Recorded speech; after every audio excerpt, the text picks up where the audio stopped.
Hey everybody, I'm Yvonne with Back to Earth Creations, and in this video I wanted to show you guys how I made this pendant, which has a very elusive flash to it, but I wanted to share the whole process with y'all, including how to do the back. So let's get started. Another custom piece for a friend and client, and it's a really cool blue. The flash is quite elusive on camera. I mean, you can kind of see it a little bit, but it's so deep and vibrant and almost like a black light kind of just intensity in person. On camera, it doesn't really pick up on it particularly well. And the client wanted it in some silver tones. So here I have the 18 gauge silver plated silver parawire from parawire.com right there.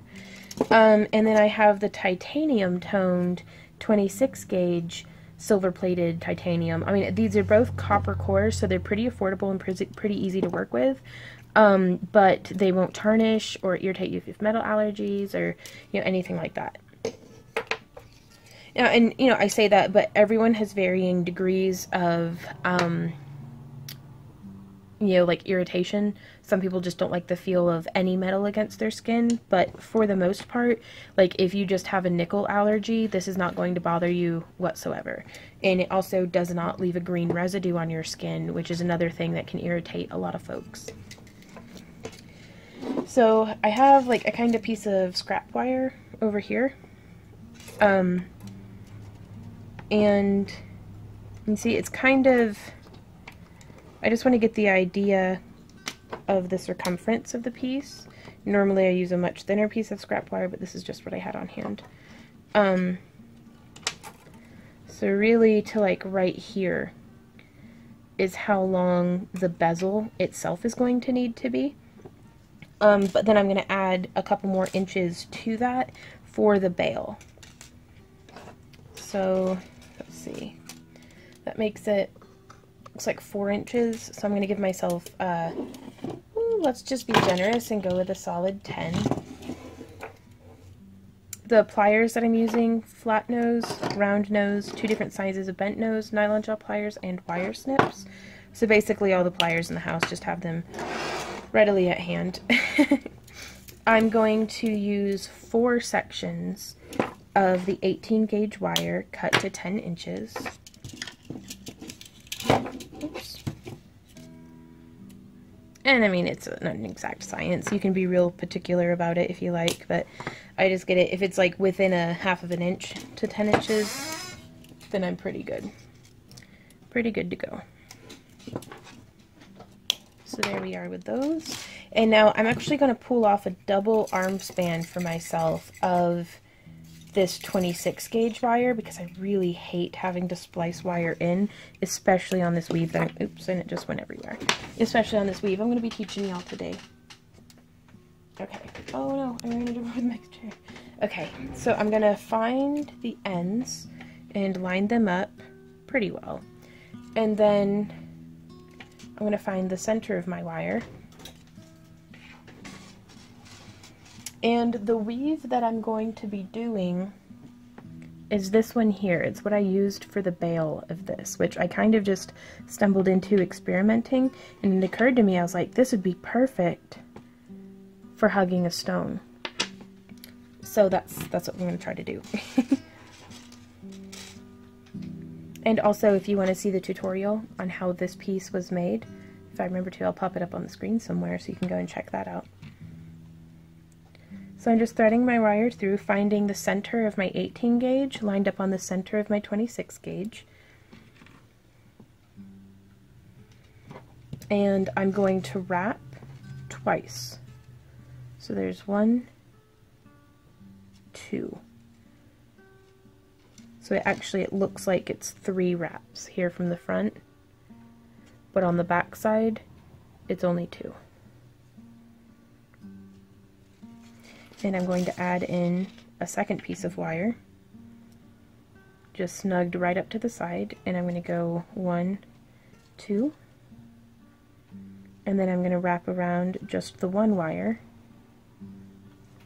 for 1, 2. And I'm using my fingernail to kind of push that down. So there we have that. That's one rotation. And you can see here on this one, that's the same repetitious pattern that goes around the edge of the bail. And now this is where it can get kind of difficult to keep the wires equidistant from each other. So let's figure out some different ways of doing that then. Because also this is a little bit of like a figure 8 weave, and also you'll gauge the depth that you need based on the thickness of your stone. So my stone here is not even a full 1/4 of an inch thick on the edges. But like if you have a thicker stone, you'd need, you know, more space in between the wires. So that's how you'll determine, because if you were just setting like something very, very thin, I'm sure you could do these almost pushed up against each other. So here you can see, I'm just going to give myself like a couple of millimeters. I'm going to see how it goes without using anything in between them. Also, how all my ends here are kind of just not doing what I particularly want them to. And don't be afraid to kind of splay them out to keep them very distinctly separate. It's going to make your life a lot easier in the long run. So there's 1, 2. Then I'm going to add in my 4th wire and go 1, 2 around the both of them. Yeah, that's what I thought.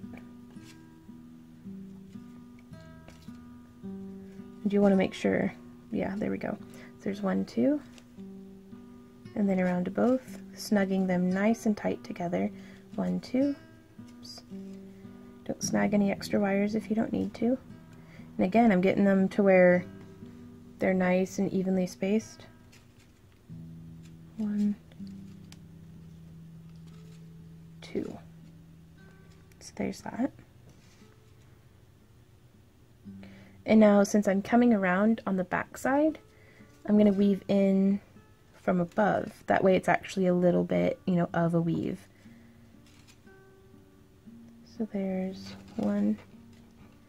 And at this point, I'm holding it quite snugly with my left hand, my stabilizing hand. There's 1, 2, and 1, 2. And I really liked the nice kind of almost airy, wide open effect of this weave. And again, I'm exiting on the back side of my wire, so I'm going to come around from above and go 1, 2 around 1, and then 2 around both, and then 2 around just 1. 1. Trying my best to keep it nice and snug and stable, and that's how it's coming along. Ooh, I like it already, you guys. And there's such a minor difference between, I mean, it's subtle, between the silver-plated silver and the silver-plated titanium. But it's just enough that it adds a lot of depth and dimension, and on a metal type that you can't, like, I can't do anything with this with like liver of sulfur to get it to be antiqued or anything. So to get those layers of intricacy and complexity that sterling silver and copper can get, I like using a bright and an antiqued. Oh my gosh, that's a really hard. A bright and an antiqued. There you go. Metal colors. Sorry, I've got a mouthful of marbles today. So there's wrapping 2 around 1, 2 around 2,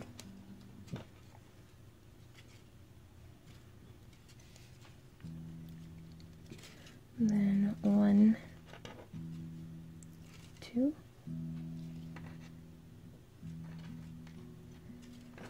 and then coming around to the front side. And again, I mean, you can eyeball it, or you can keep reinserting your stone to make sure that it's a nice size difference. But I'm going to go ahead and weave this much, this 4 inches, and this right here is my center point. So I'm going to weave out to here, and then I'm going to turn around and do it again on the other side, just continuing that weave all the way around. I'm going to keep doing this with y'all, like just kind of us craft side by side as it goes, because y'all might run into some hang-ups, and I might run into those same hang-ups. Like here, like I hooked the, just bring it around to the back. You know, don't ever be afraid to unwrap something that you feel like is messed up, because the attention that you pay to the details now will pay itself off in the final piece.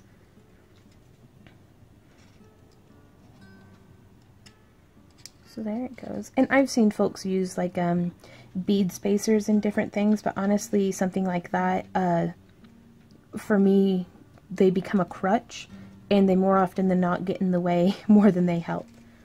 So, and I just want to keep this same repetitious pattern going. Just 1, 2, and 1. I've got another project going in the toaster oven, a polymer clay piece, and it just dinged, so that's nice to know that that's good and ready.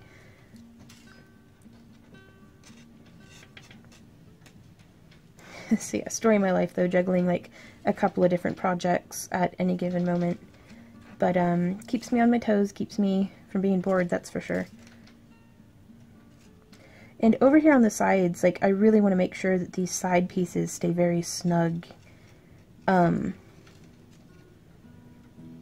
because that will help the whole pattern to look that much more like, because you want it to look machined almost, you know, to where it's like so unrealistic, like, sorry, excuse me, just all the noises all at once. Of course it's 3:30, my favorite time to film apparently, and the mailman's here. I think I'm going to have to start putting him into the credits for a guest appearance in every video, because he really is, like, every time, so I'm so sorry, you guys.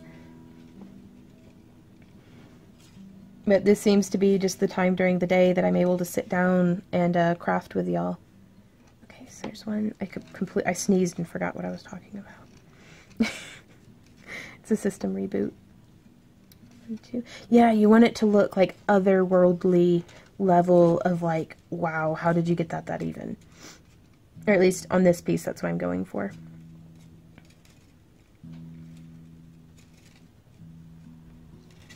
And Jill, that's coming out pretty cool, I do think. Coming around from the back side. And if your wire starts to get a little wonky on you,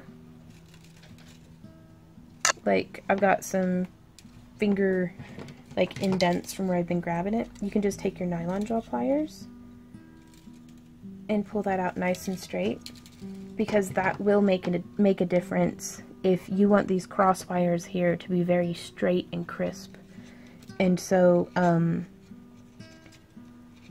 keeping your wrapping wire nice and straight and clean will really help in making that happen for you.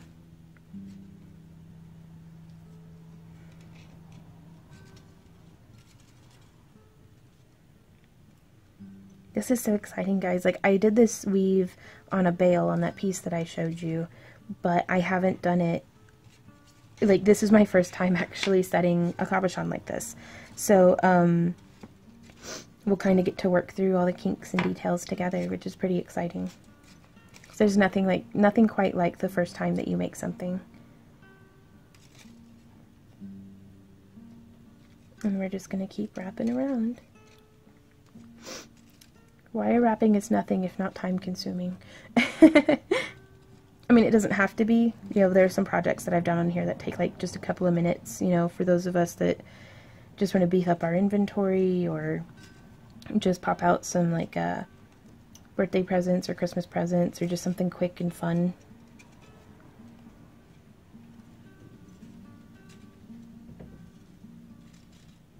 But some of these other pieces, it's really nice to kind of get to pour a bit of yourself into it.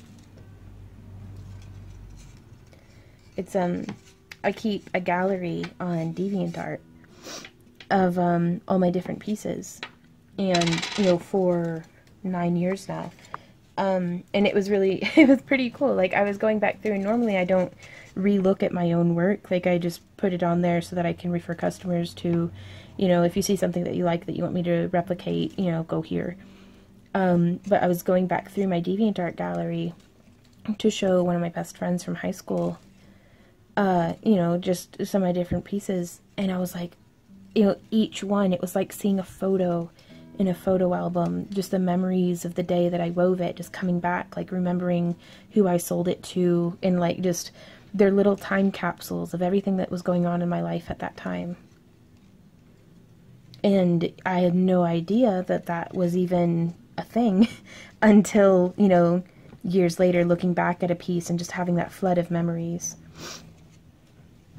which is really cool. Like, that was an unexpected bonus to having that happen. So round 2, an unexpected bonus to wire wrapping, I should say.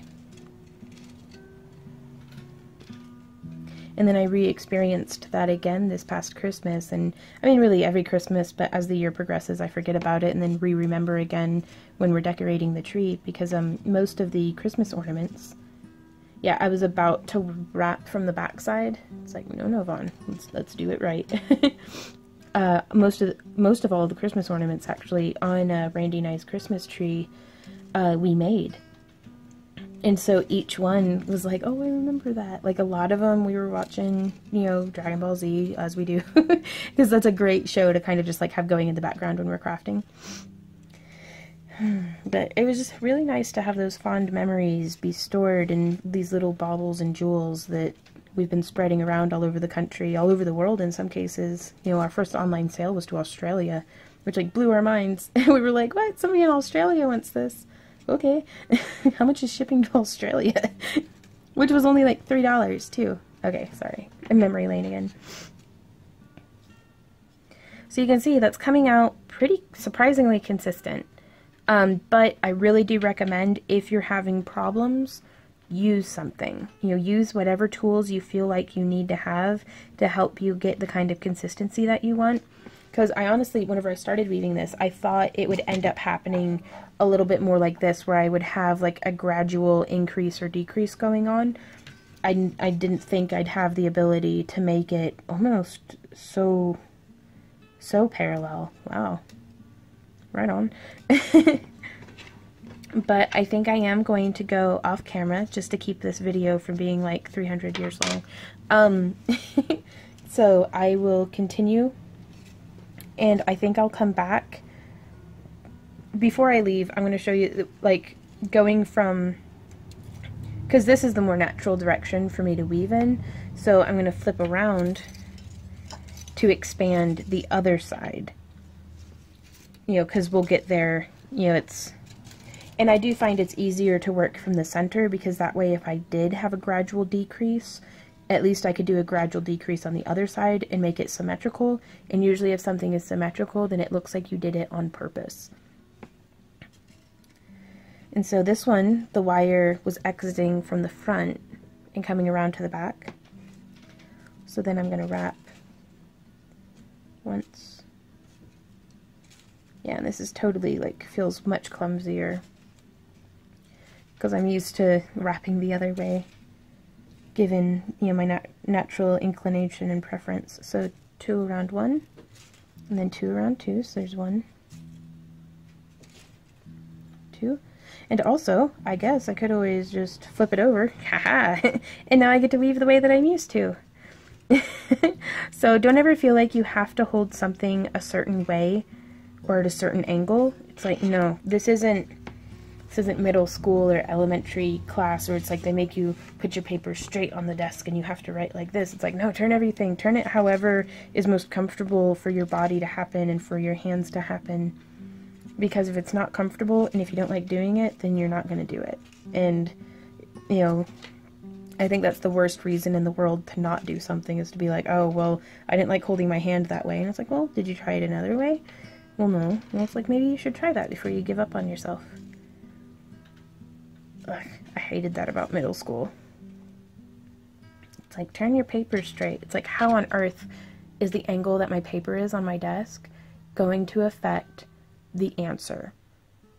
Like, it's not, oh my gosh. It's like, especially as a teacher, like, whenever I've done, like, presentations for, like, Girl Scout troops and stuff, a teacher has to pick their battles, you know, and it's like, if the student is doing their lesson, doing their assignment, learning, you know, the point of the lesson, then it quite frankly, it doesn't matter if they're doing it upside down, standing on their head.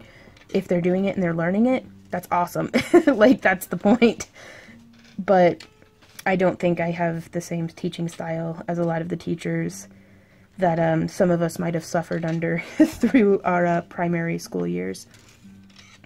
Okay, so yeah, that was, I'm glad I demonstrated that by, you know, going in the other direction, is that you can just kind of flip it around to be however feels most comfortable. Because it didn't occur to me that that was something that was going to happen. So yeah, just keep your tension nice. Try to not let your cat eat it, and I'll meet y'all right back here. I got it all woven, and then I painted a really cute fairy house. But so I can't get all the paint off my hands just yet. But so I apologize for that. But here we have, it's completely woven. I had one little mess up that I did not realize until I was about to here. And I'd already completed this side, so I was not about to go through and completely unweave everything. So I wanted to see how that affects the final piece. You know, just for the sake of knowing, I guess. That way y'all will know just how important it is or isn't to go through and fix your mistakes. I have this bottle of black paint right here, so I'm going to use it as a mandrel to start the shaping process. Because, I mean, it's not perfectly the right shape for the cabochon, but it's something, it'll get the sides right. And I can actually squish it a bit and make it kind of the right shape for the cabochon. Okay. So now we have that. Seems to be working out pretty well. And I'm going to see if I can't kind of bend these sides around.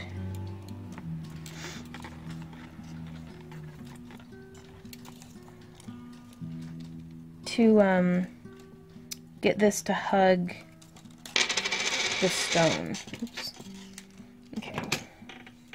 So I'm actually going to take my nylon jaw pliers and start to kind of bend this top layer. See how that's starting to turn it in? Oops. Okay. Oop. Oh man, they're all shifted, all wonky. Oh no. But it definitely hugs the back now. So I do recommend shaping it with the stone in there. That way, but once you get that first bend going, then it seems to really, like this side has really given to curving. So I'm going to come in here with, again, my nylon jaw pliers. Oops. Oops. And just kind of shaping it around. There we go, because I wanted it to form that trough, because that's what the stone will be sitting in. And it's a little more curved right here than I would like it to be. So I'm going to try to kind of straighten that out and compress it in and stuff. And I also want to find the best angle of the stone. I think like this. Thank goodness it's durable. I think this is the angle that it'll look best suspended in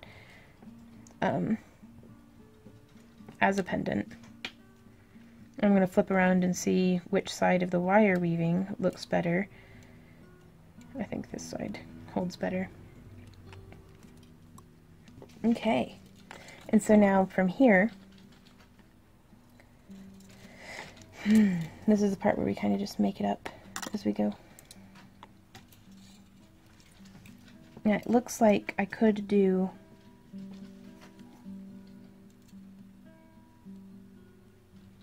this front wire.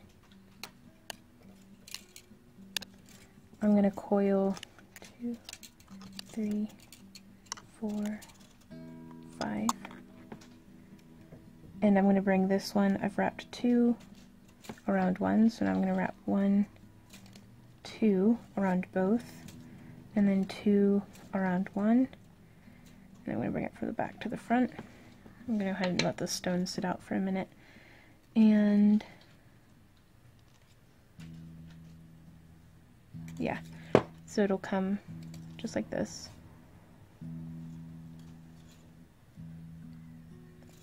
There's 1.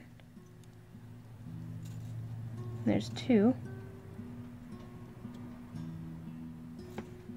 And so now I'm going to wrap 5 times around this one without snagging any of the other wires. So there's 1, 2, 3, 4, 5.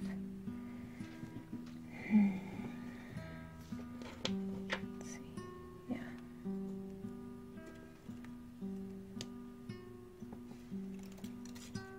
So now with on the back side, we can kind of just have these ones curl down and around.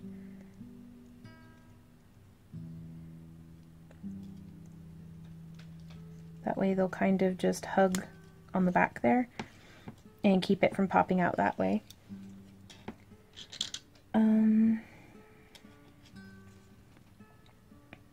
Then these 2 on each side will actually become the bail. But I'm trying to decide how we're going to have these front 2 wires. It looks like... Oof.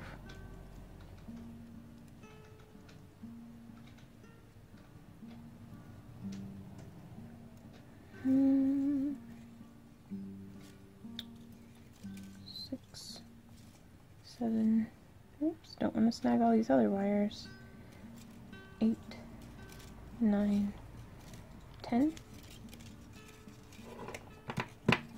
5, 6, 7, 8, 9, and 10. So as I'm bringing, I'm just extending that coiling around just a little bit, trying to bring them together. Up here at the top, maybe.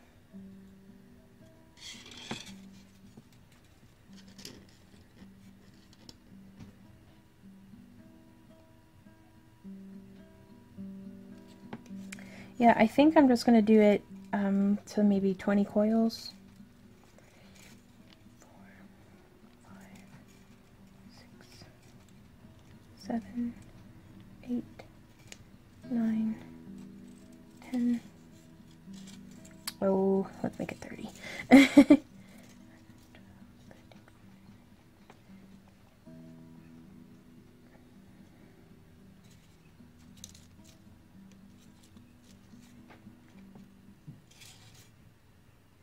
Okay, 30 seems to work out pretty well, so I'm going to snip my wire, my 26 gauge wire. Ouch, sorry. And I have so many projects going right now that my workspace is literally like a complete and total disaster. I have like this much space cleared off for recording, and everything else is an episode of Hoarders Crafting Edition. So, and I'm going to snip off to where I have about 4 millimeters of uncoiled wire. I'm going to take my round nose pliers and grab it as close to both the tip of the wire and the tip of the pliers as I can. And I'm going to coil this in kind of nice and snug. And just make a cute little spiral right there, like that. And this is going to act whenever, especially when we get the bail done, to keep this stone from popping out in that direction. So I need to do 20 more over here. Oops, I want to keep all those wires out of the way.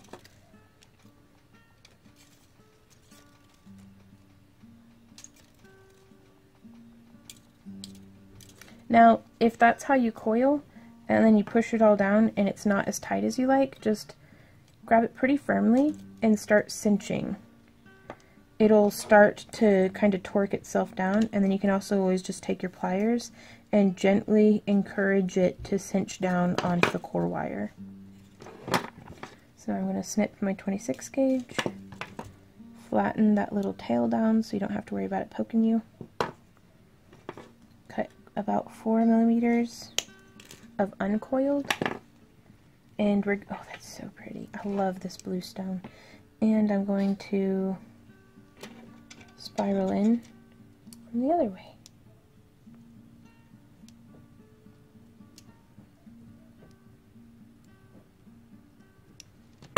And sometimes you just need to get in there with some really fine-tipped bent nose and cinch it in a little further.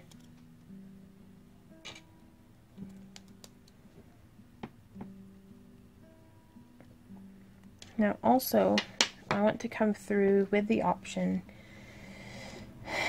I have my bent nose pliers, or not bent nose, flat nose. I'm going to hold them like this, and I'm going to use them to kind of push this wire weaving outwards. That way it deepens that trough that will be holding onto our stone, because I really don't want to risk it popping out the other way. If I had a rounded tipped tool, that would be preferable, but this is what I had immediately on hand. So you don't want to push so hard that you're going to be snapping any wires, but that should definitely maybe help in the shaping to get it to hug the stone nice and securely. So, I don't know, this side's just not hugging the stone as nicely as I had hoped it would. I'm sure it'll make a difference too whenever the bail's done and nice and tightened down.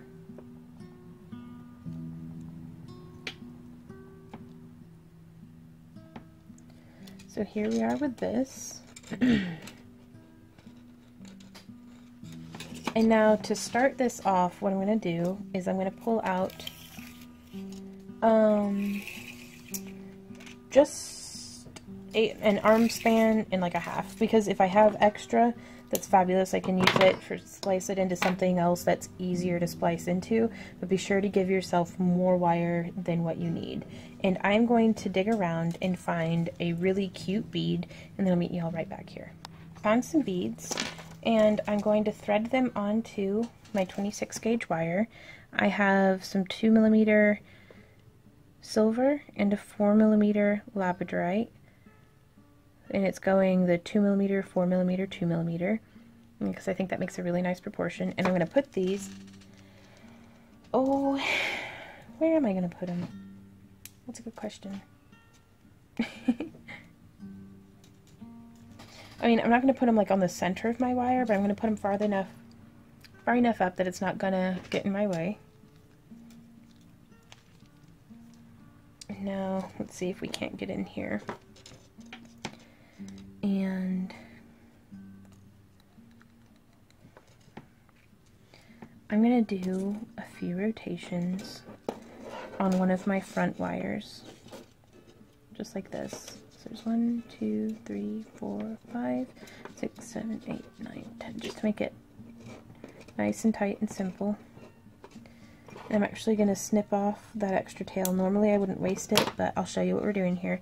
And then you'll pull it off, turn it around, and slide it back on carefully so that this wire was on this side, now it's on this side.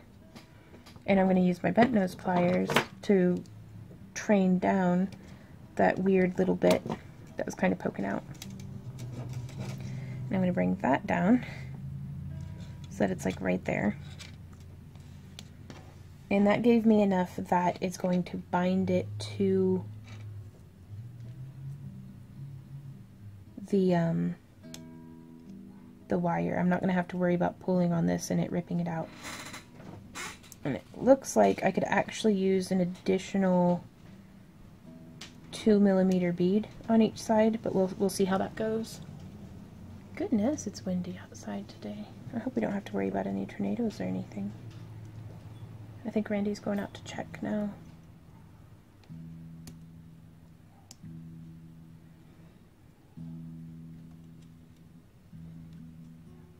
so there's 1, 2. I'm going to mirror this 10 weaves on this side. 3, 4, 5,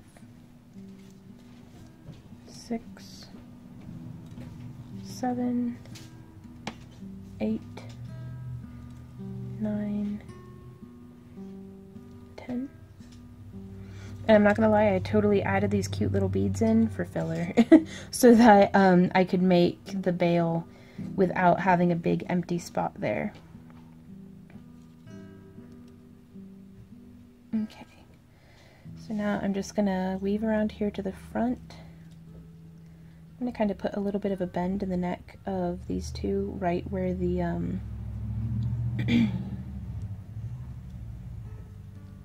right where that coiling stops. So there's 1, 2. I'm going to bring this one up,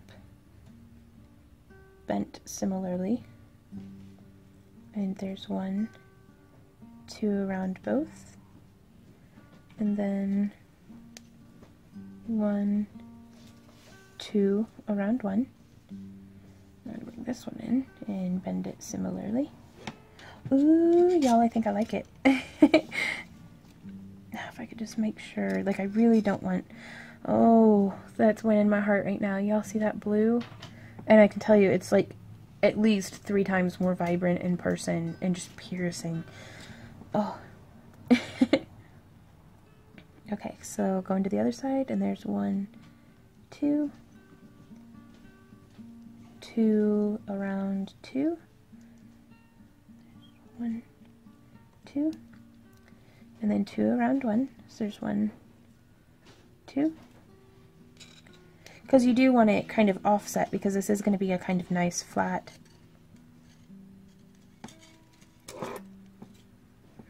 setting. I don't know, it's shifting around a little bit more than what I would, a little more than what I consider ideal.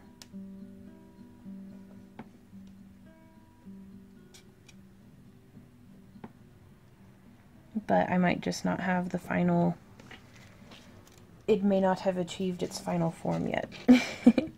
So we have 1, 2, and so I'm going to come around from behind, loop around the front.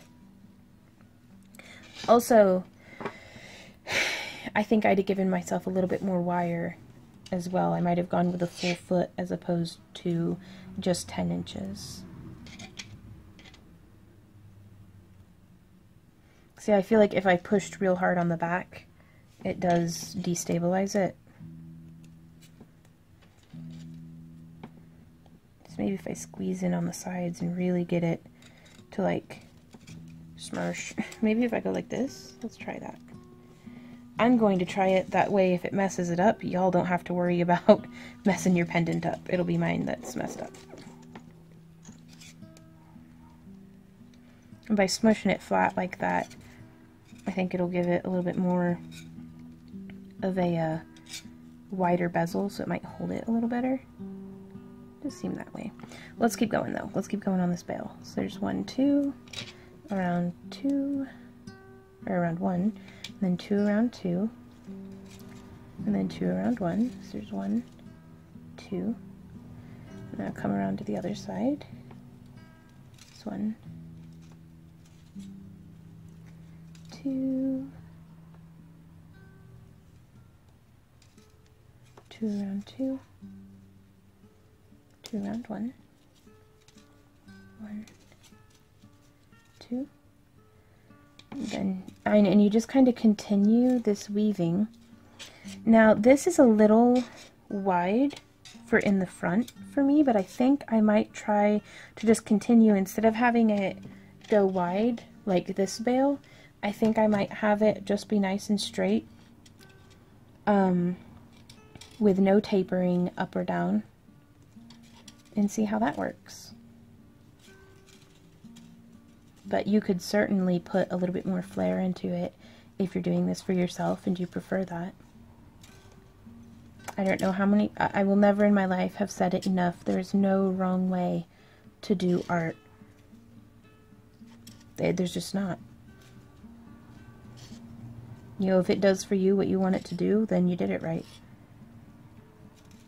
Now, I mean, there's a lot of times that I do a piece and I don't particularly like it, but somebody else does. Well, you know, it's still, I feel like it's serving its purpose.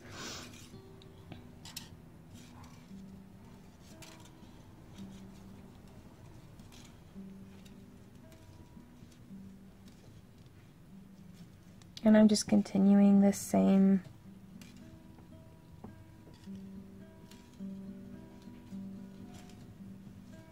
two around one, two around two, and I'm debating as we're weaving this whether I'm going to bend this forward or whether I'm going to bend it back or just what's going to happen here.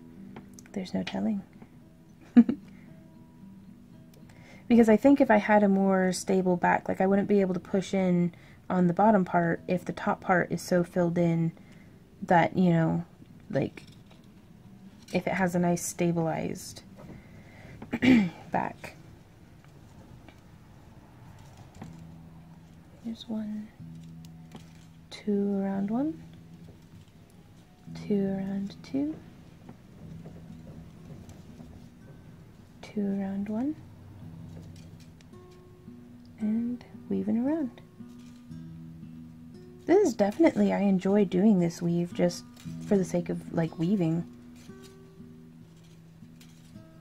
Like it's very methodical and just kind of nice.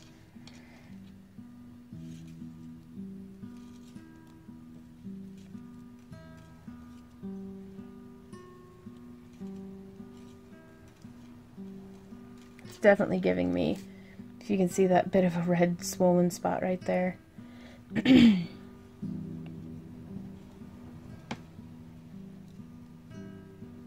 But that's all part of it, I guess.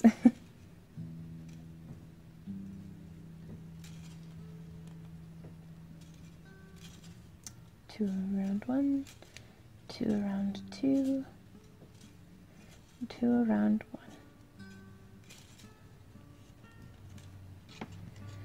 So that it is starting to get a little bit of a flare to it. I think that's okay.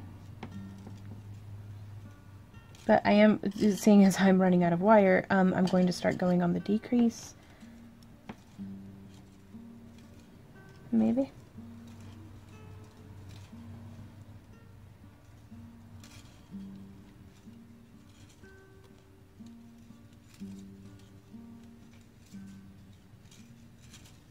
So I'm trying to think of how much longer I'm going to need this to make it go around a mandrel for a chain.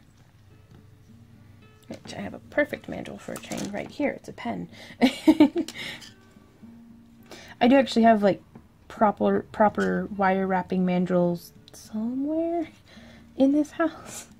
But pens and knitting needles work plenty well. One, two, there's one, two, there's one, two.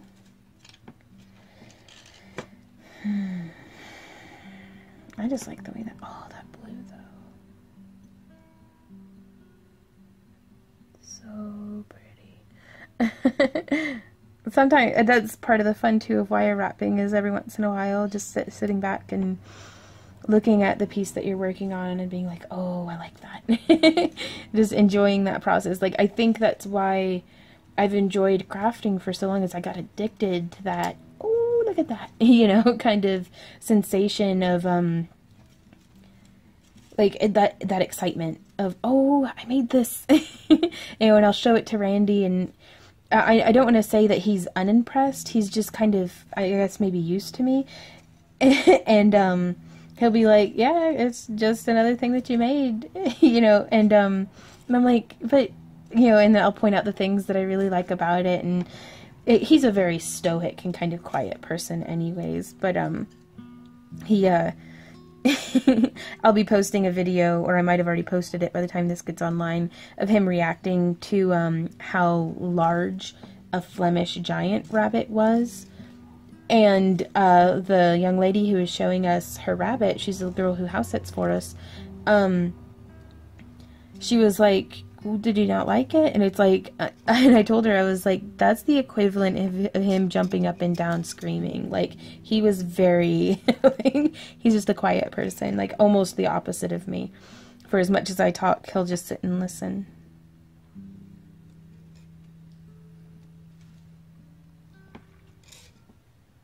But he shares in all of my joy, though. He never gets tired of me showing him my pieces and me being like, look it, I made a thing.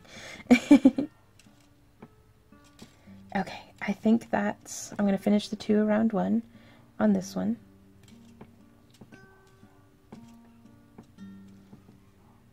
Oh, and I just discovered there's a little bit of a snag right there. So I'm going to get in there with my bent nose pliers and train that down until there's no snag. There we go. Okay, now I'm going to use my thumbnail to bend this forward very slightly. And I use my thumbnail, you could use a ruler or a sharp straight edge or anything to focus that that bending to right there. And now I'm going to start bending around this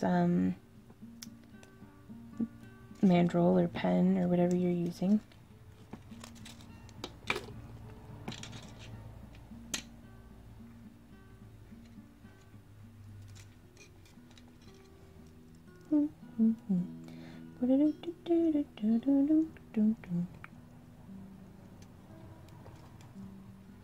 Okay, so now I think I'm going to flare out these side 2, but I want them to be symmetrical, so I'm actually going to wrap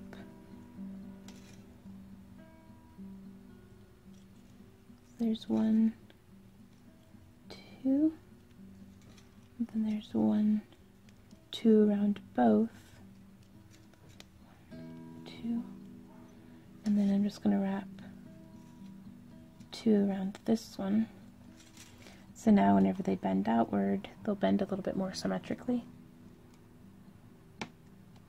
Because I think I'm going to coil them and have them doing something kind of interesting off to the side. And so with this guy here, I'm actually going to connect it to this horizontal, or not horizontal, but I'm coming through just, I guess I'm going to feed it through from the back. That way it follows around pretty naturally. So I'm going to try really hard to not get any kinks in this. To make it easier to thread, I put a little bend into it, if you can see there. And I'm going to, just like that, right on through. And I'm going to grab it and kind of try to ease and encourage it through that opening without snagging every pair of pliers on my desk. I'm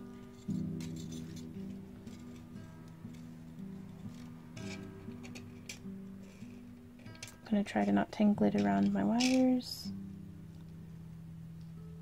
As it comes in, like this, if I kept pulling, would come down into a kink. So I'm going to open it up just a little bit more.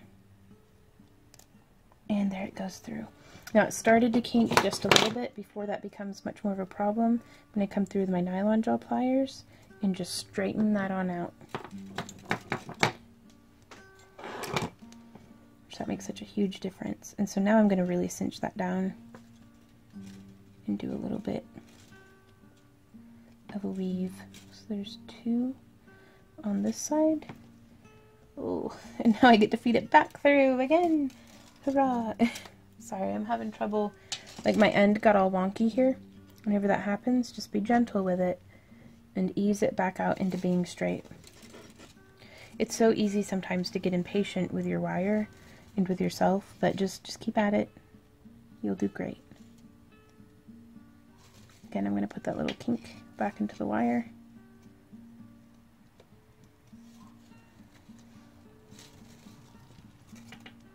And I'm just going to keep it kind of, ooh, that's a mess.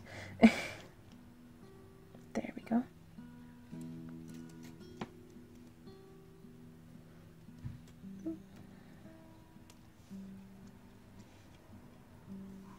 Just kind of pull it through. Ease it on through. Come on, would you? Oh, well, I hooked around that other thing. Crap.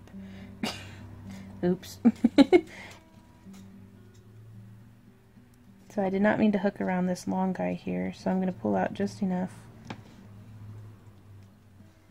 to get back around him.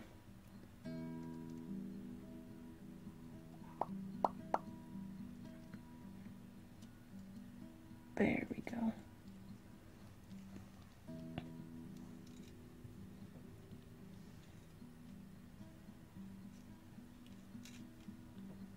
And so now I'm going to wrap twice more. 1, 2. And so you can see I'm doing just a single wrap around right there and right there. So I've wrapped twice. I'm going to wrap once more.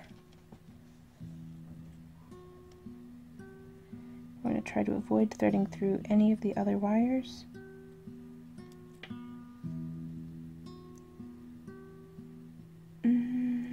How's this working?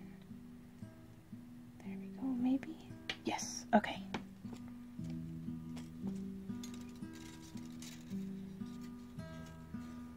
So to keep from threading all these other wires, I've actually used my hand as just a meat shield.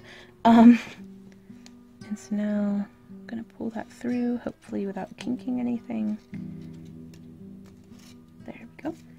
And now I'm going to pull that kind of nice and snug, and then I'm going to wrap once and twice.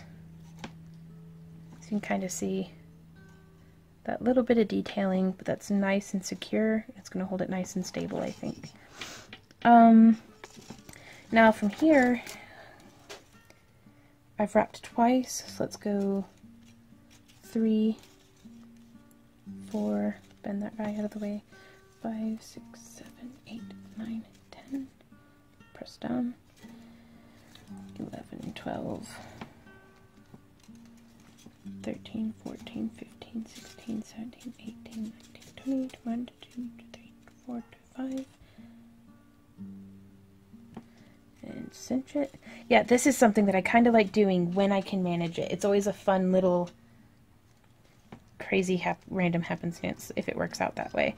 But I bend all my wires off into the other direction, and I have it right here like this, and I'm just going to coil the piece around. That's the wrong way. Okay, never mind. Coil it around this way. There we go.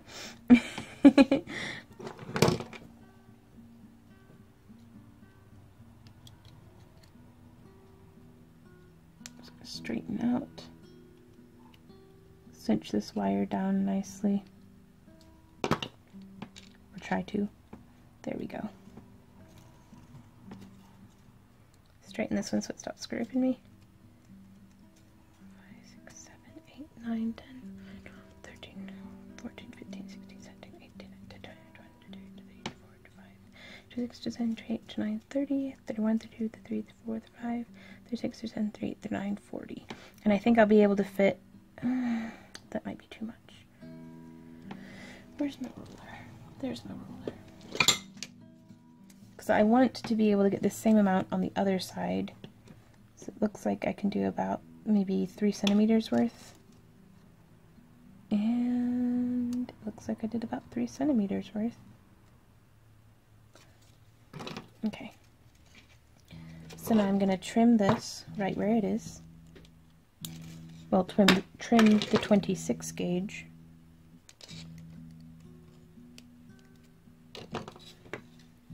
And I'm going to start wrapping here on this other side.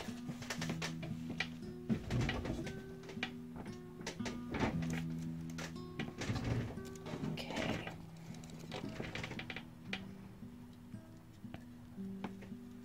So now I'm going to feed in through right there. And I'm going to try to do the same kind of weaving. So once around there, twice around here. And I'm going to guide in from behind. And you can use your bent nose pliers too if you have difficulty grabbing it with your fingers.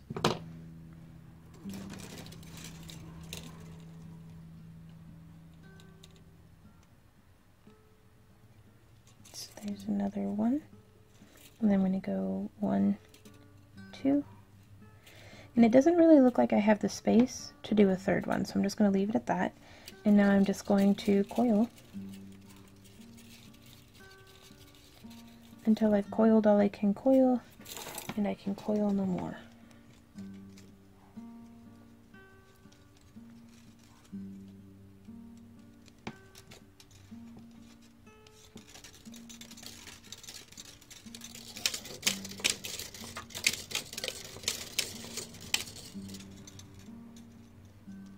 Okay, because I do try to leave myself just a little bit to be able to hold on to with my pliers. There we are. Gonna tighten that tail down with my bent nose pliers. Now, from the connection to the end of the coiling is just about exactly 3 centimeters. So from the connection, just about exactly 3 centimeters. So I'm going to give myself just a little bit of space on the tip of this one. I'm going to come back here, and this little bit of wire, I'm actually going to see if I can't show you. See this little bit right here? I'm going to tuck it around this wire. And I'm going to use my bent nose pliers for that. But I just want to stabilize it just a little more.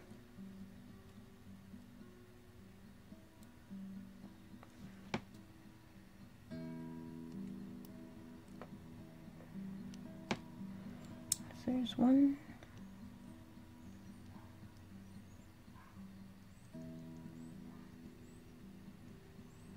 There's 2. And now at this point I can actually just take it and start kind of folding it around and follow it. Excellent. And it's not going to pinch anybody over there.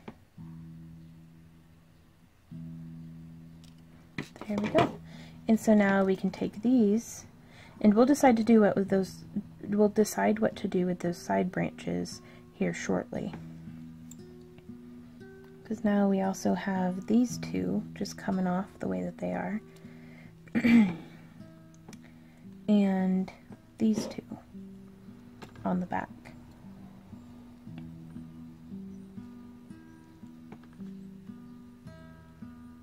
Which I think, with them being a little longer, what we might do is, with some more of this wire that we have, I'm going to wrap 1, 2, 3, 4, 5, 6, 7, 8, 9, 10.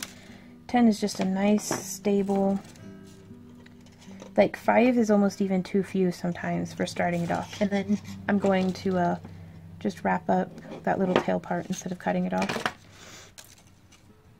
Sorry, my workspace is getting junked up again. So here we go. And I'm going to cinch this down.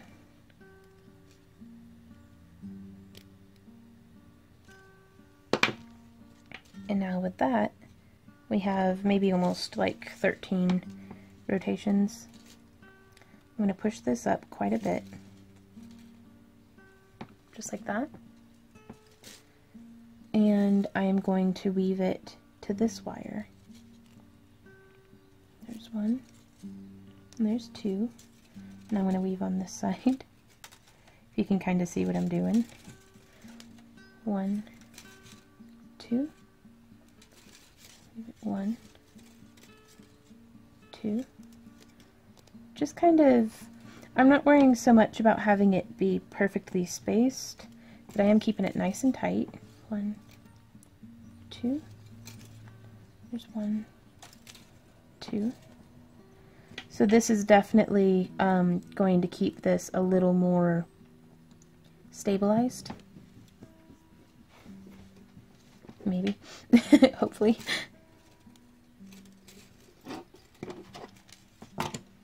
So 1, 2, and I'm going to go 1, 2, there's 1, 2, and so I'm just kind of weaving these 2 together, and this is the back, so you can have it be however. I like to keep it neat if I can. That doesn't always happen, but don't be afraid to experiment, because I mean, if you don't like it, like if it's not your most favorite thing, it's still just the back of your pendant. So, I mean, it's not like it's the showcased. And I've done some pretty wonky backs of the pendants before, and it'll be alright.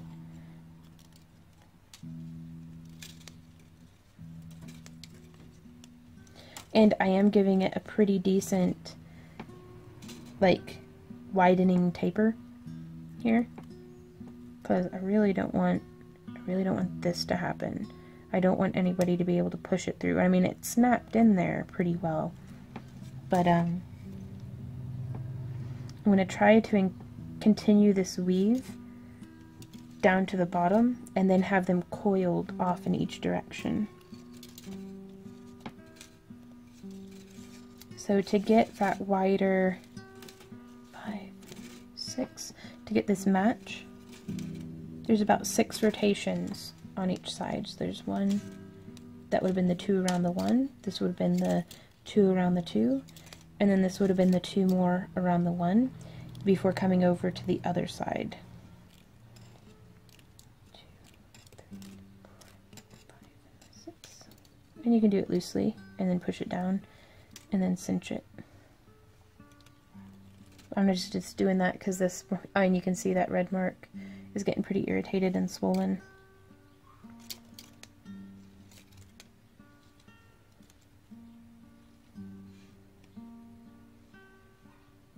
Yeah, that's how I start holding it whenever my finger gets too sore, but then it makes my pinky get sore.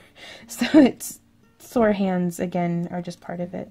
2, 3, 4, 5, 6. And this way, the nice flashing of the stone can come through too, because it's almost just as pretty on the back. 3, 4, 5, 6. 1, 2, 3, 4, 5, 6. Just push that down, cinch it. Okay.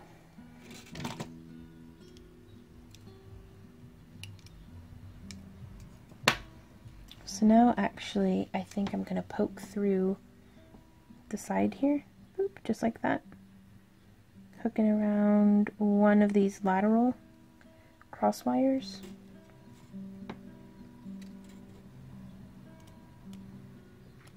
And then I'm going to feed back through just on the other side of it. And this is going to stitch and stabilize it down. And again, I'm just making it up as I go, so if you find a better spot to put it that you prefer, go ahead and do it there. I just wanted something. And you can kind of push it. I really want this cinched in, so I'm going to grab it. There we go. There we go. Nice and cinched. Ah, I feel so good about that, you guys. Okay, so now it's coming from behind, so I'm going to hook around just a couple of times, and I'm going to feed through on this side again, catching one of those lateral, you see where it's coming out on the side, and then I'm just going to feed around it, just whatever it takes to hold this down and keep it very secure without impacting the final design. And so now from here it's stabilized. Oh, and I feel so good about that stabilization too. 1, 2, 3, 4, 5, 6. I almost felt like it did need just one more crossover to make it look balanced. Yeah. And so now 1, 2, 3. I'm gonna see if I can't bend these out of the way and do it my favorite way. Because especially whenever my fingers get tired, oh, this is so nice to be able to just do this. Use a different part of my hand. Now you'll want to watch out whenever you get close to the end, because that short little stub of a wire is stronger than my skin is. So once it gets to like right here, and it's just that little bit, that'll slice your fingers right up. I'm really sorry about the camera too, if it's been cutting in and out and been kind of wonky. That's what I get for recording with my phone, but that's kind of the only option I have right now. And I really want to share these techniques and ideas with you guys. Okay, so there's some. And I have some of this extra wire right here that I'm going to splice in. So I'm just going to bite into this with my fingernails and pull it out some, just to make some spaces. Which way was that wire traveling? Okay, so I'll layer it in and just kind of weave in between 2, 3, 4, 5, 6. There we go. Then I'm going to hold that and train this end down. And you can see, like, right there, it didn't lay across properly, because there's that little bit poking out. So let's see if I can't unwrap it a few and get that to lay in properly. There we go. And you could trim this, or you could take it and just train it in with the rest of the wire. I want to use up all these little scrap pieces as much as I can, though, because I mean, scrap is such a misnomer. It's still quite useful. You know, scrap implies trash, and it's like, no, it's still good wire. It's not like it's scraped up or defaced somehow, or, you know, it's just a short piece left over.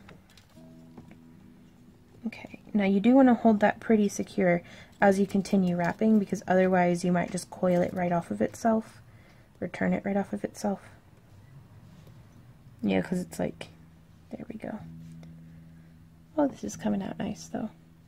And I do like to work on the shorter wire before the longer one, because that way I can see how much I can fit on the short wire, and then tailor the long one to match it.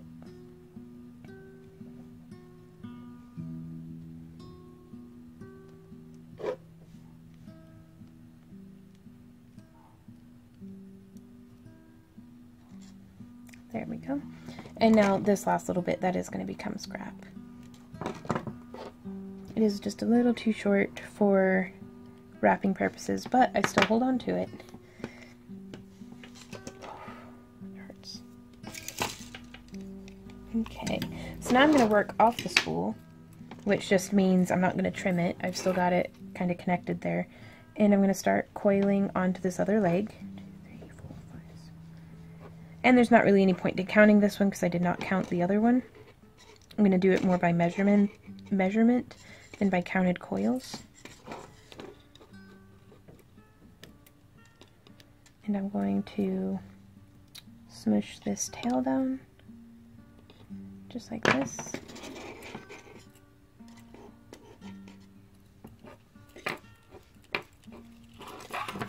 Pull some off, and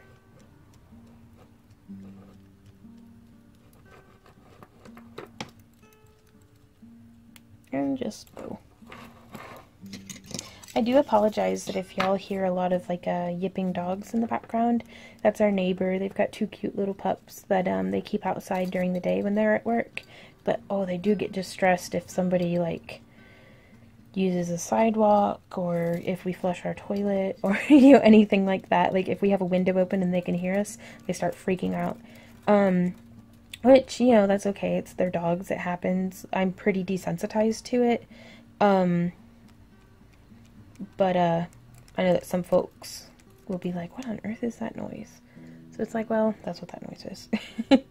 Okay, and I've already coiled more than what I needed to. So we have both of them coming off down the end here. I'm going to take off. Yeah, I did almost 10 more, really, than what I needed. And sometimes eyeballing it doesn't work. So let's take from where its last join is. This looks about 4 centimeters. Yeah, I need just a couple more rotations taken off. There we are. And now all this wonky, messed up wire, I'll show you. You can just take your nylon jaw pliers and just run it right through there. And it's a little work hardened, but almost good as new. Definitely still usable. So I highly recommend to go ahead and invest in a decent, I mean, they're like $8 and you can get them with like a 40% off coupon at like Hobby Lobby or something. Okay. So now I'm going to use my bent nose pliers to smush that down. Just, I do recommend to always get in the habit of smushing those tails down, because you never want to have to go through after the fact and do like tail cleanup or something, you know. Okay, and now I've got just this little bit coming off of each side. I'm going to coil those as well.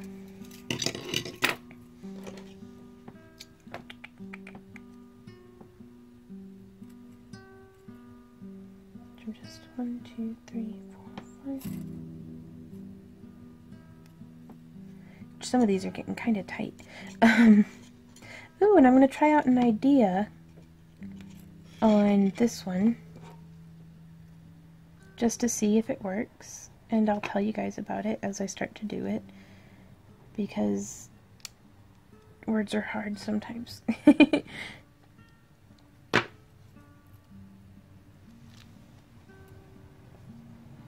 And it's getting to where I'm going to have to go. I've got yoga in a bit, so I might come back and finish this later. 2, 3,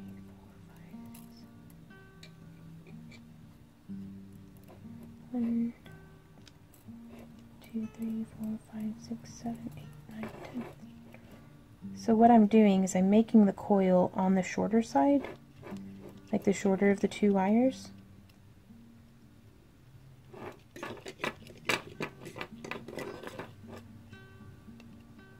And then when it's all said and done,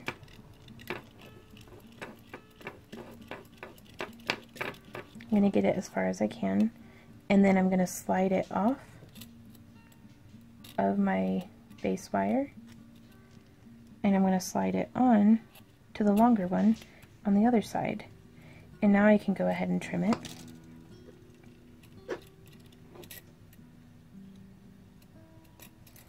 Just like that. And then smush that tail down, and I'm going to do the same thing to the other side. So I'm going to do that, and then I'll meet y'all right back here.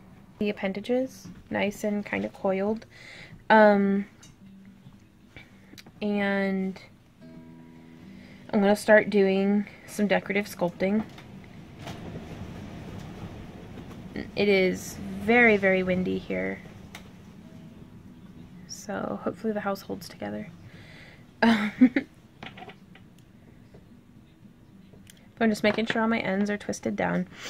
Let's see if we can't... I'm going to go ahead and twist down the ends of these bottom 2, because it looks kind of like a little person, like doo doo doo.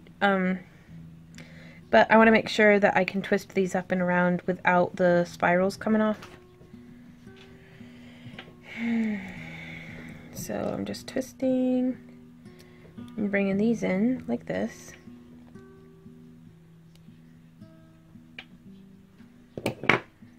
Trying to keep them as symmetrical as possible. There we go.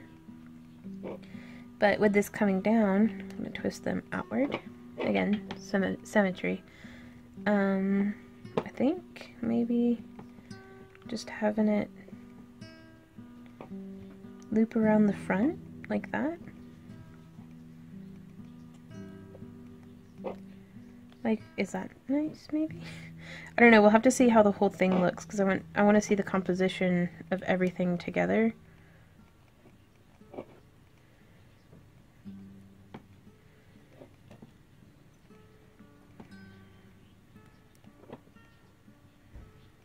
Because I think I'd like these more off to the side, but I did want them for holding the piece in, you know, if that makes sense.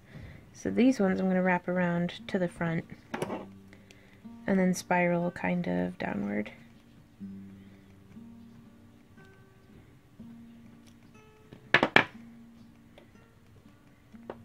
So again, just going to wrap that around to the front.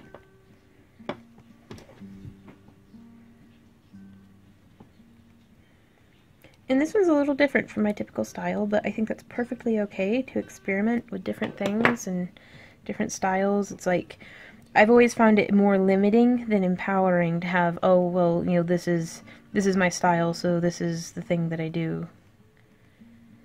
I like trying lots of different stuff. Some of it I might not personally like as much as other things, but that doesn't mean that I don't learn from it. No. And I'm just kind of sculpting around those little spirals that I've done. Ooh, I think I like that.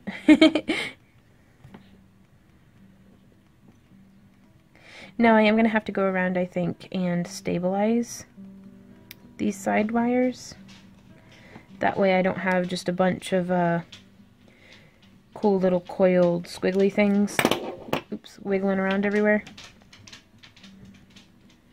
So let's see if I can't pull this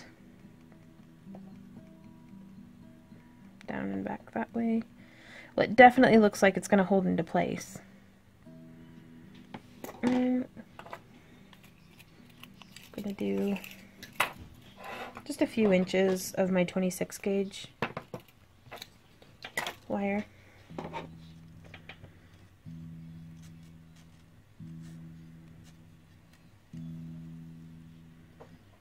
And I think I'm just going to stabilize. How do I want to do that?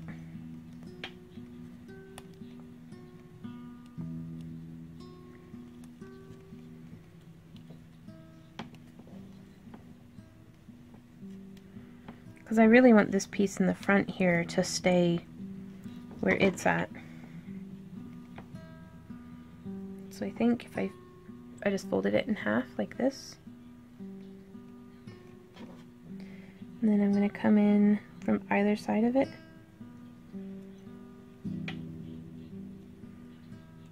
And I'm going to kind of just poke through. Oops, that went.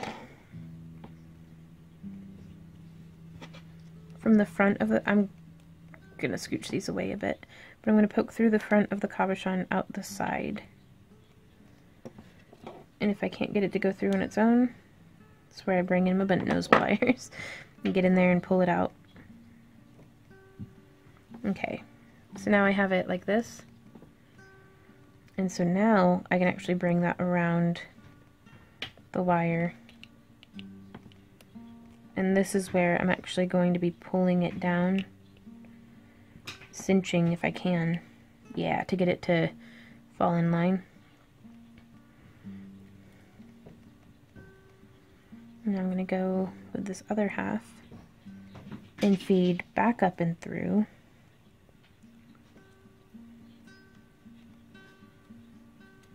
And I'm going to try my best to pull through without putting any kinks in it.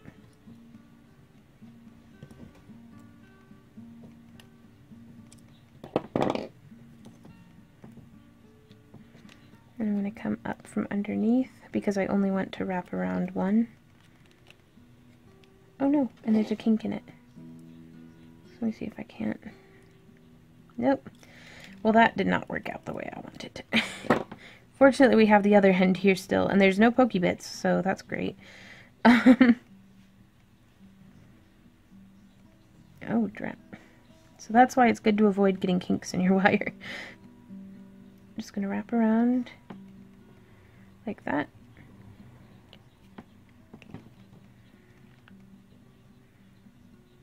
And just tucking that up in there. And so now that's not going to snag on anything. And I'm just going to wrap around by putting a little hook in the wire. I can thread it back through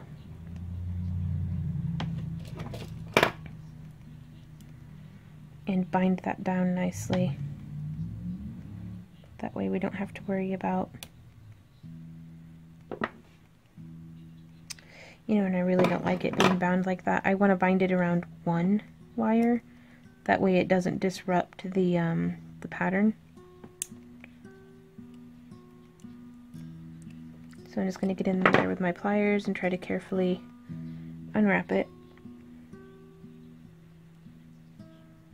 It's now time to try to just snag one wire. There we go.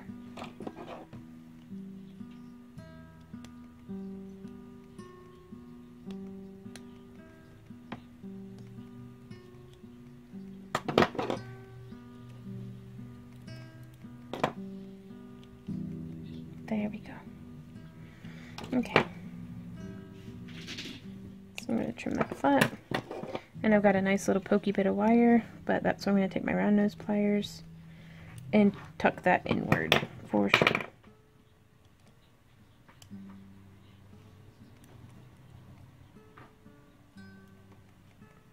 There we go. So that's the difference between a stabilized side and an unstabilized side. The stabilized side won't mess around, the unstabilized side will. So now I'm going to take some more of that wire and try to do that same thing again on the other side. Which it's getting that stuff to be symmetrical that can be quite challenging sometimes.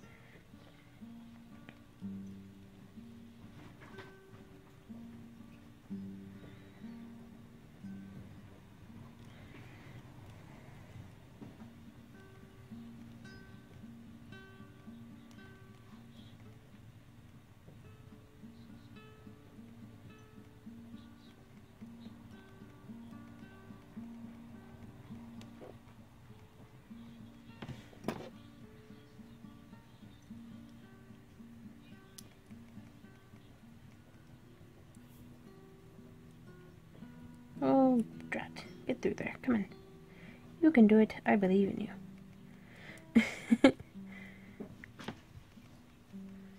And sometimes it's good to just pull the wire out, straighten it out, and then try again. There it goes.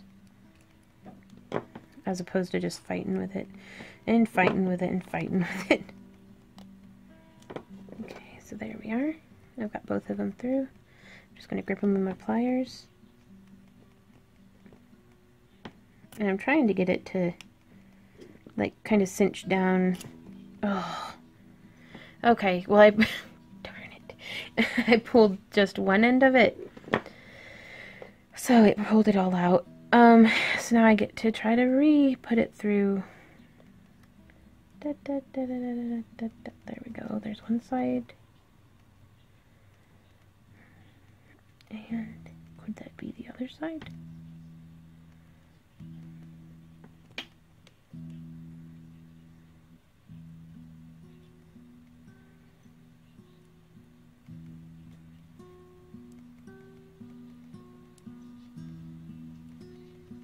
There we go.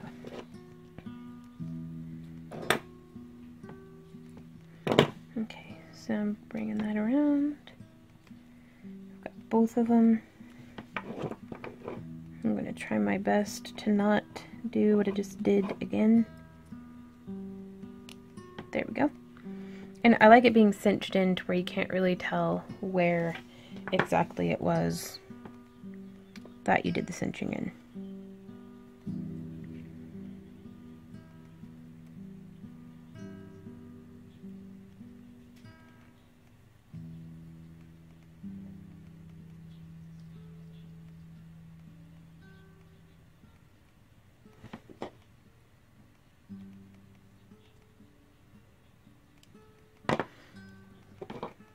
So I'm just binding it down, trimming it, bringing it around so that there's no little pokey bits.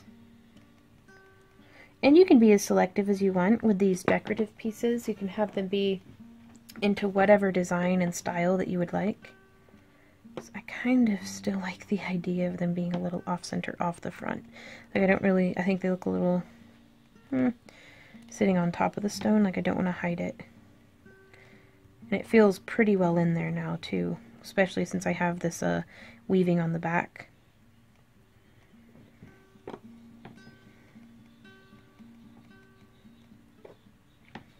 In fact, it's never too late even to open up your wire sculpting. If you're like, I'm just not entirely pleased with how it's sitting there, you can just open it back up and bring it on around.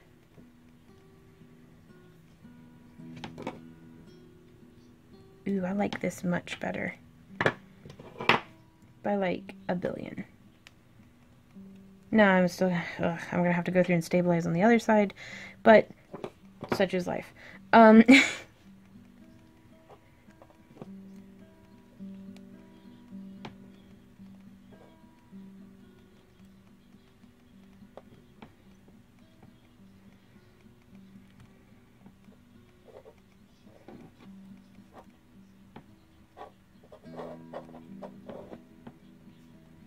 because I wanted this one to look a little, I don't know, not quite tentacly, but not necessarily not tentacly either, you know? So that wire broke. That's also what happens whenever you overwork your wire, which is something that's typically good to avoid.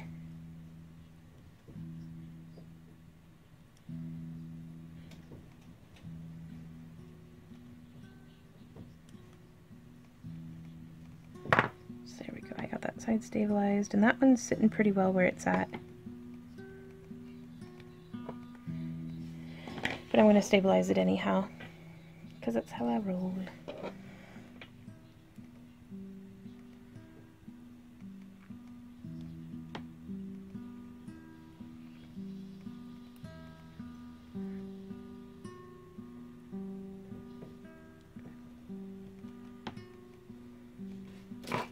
I'm just going to trim the end.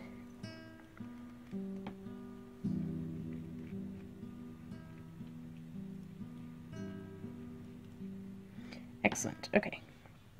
I'm going to grab both of them right there.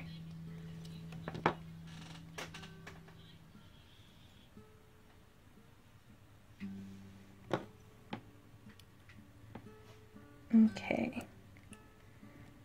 There we go. It's snugged in there, so you can't really see it anymore.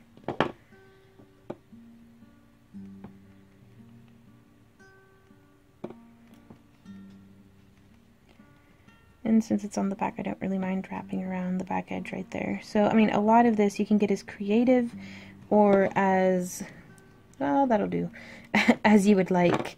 So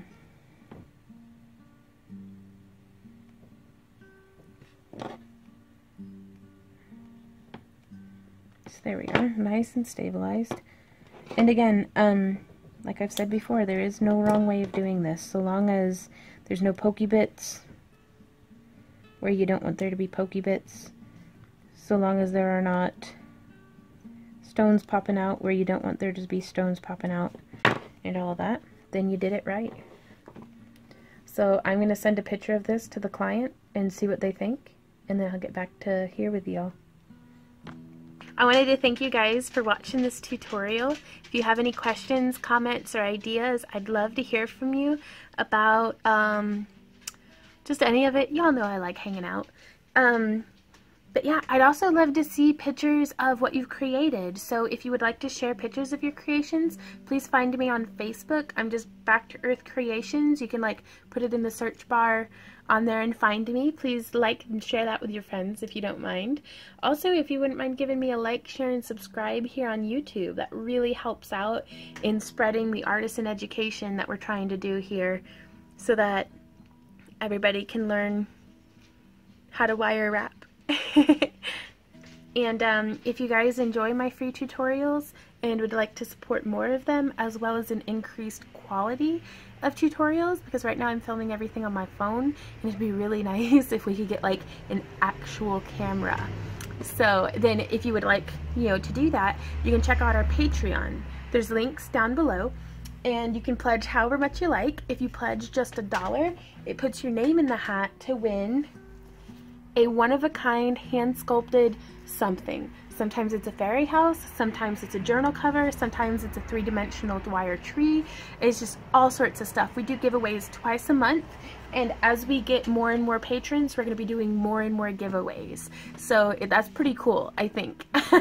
So if you pledge $1, it puts your name in the hat once. If you pledge $5, sorry, it puts your name in the hat 5 times. So it greatly increases your chance of winning. And then if you pledge 10, you still get your name in the hat, but you also get like a kit of tools and materials sent to you, or your choice of, if you want something that I handmade for you, then you can kind of choose that. And I send out messages every month, and I'm like, hey, what do you think you'd like today? And we kind of go from there. But I wanted to thank all of you for watching and for all of your support and encouragement and constant inspiration. I love all of you. Give yourselves a big hug from me, and happy crafting. I'll see you guys around. Mwah. Bye.